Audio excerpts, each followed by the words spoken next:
Hey, greetings everybody, Dr. Jesse Wilson here. I wanted to take another look at the strong and the weak categories we talked about last time, the way we often describe people in the church. Why? Because weak and strong badges can be traded depending on the topic. Welcome to day 9 of our 30 daily nuggets from the book, Adventist Arguments and Disputable Matters, 2 or 3 minute nuggets every day. Let me give you an example of what I'm talking about.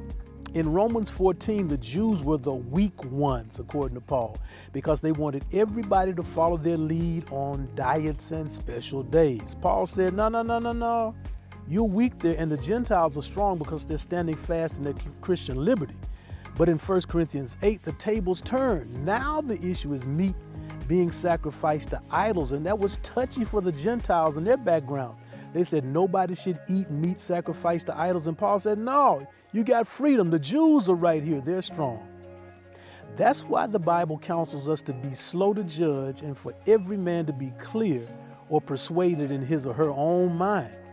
But before you can do that, you got to know the difference between an absolute and a conviction and an opinion, because if everything in your church is a sin, everything in your church is a fight. You got to know whose conscience in your local church is tender and who might be strong on a particular issue. You got to be determined to build faith instead of bruise faith in your local church. Somebody said, if Jesus was willing to give up his own life, you ought to be willing to give up a preference or position or an opinion from time to time. Very, very, very important.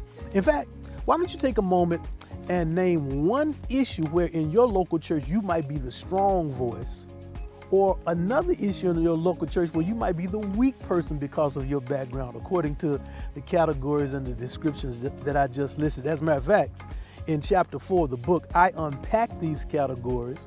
So why don't you get a copy of the book, Adventist Arguments and Disputable Matters? If you get a physical copy, you get a digital copy for free. We'll see you on tomorrow.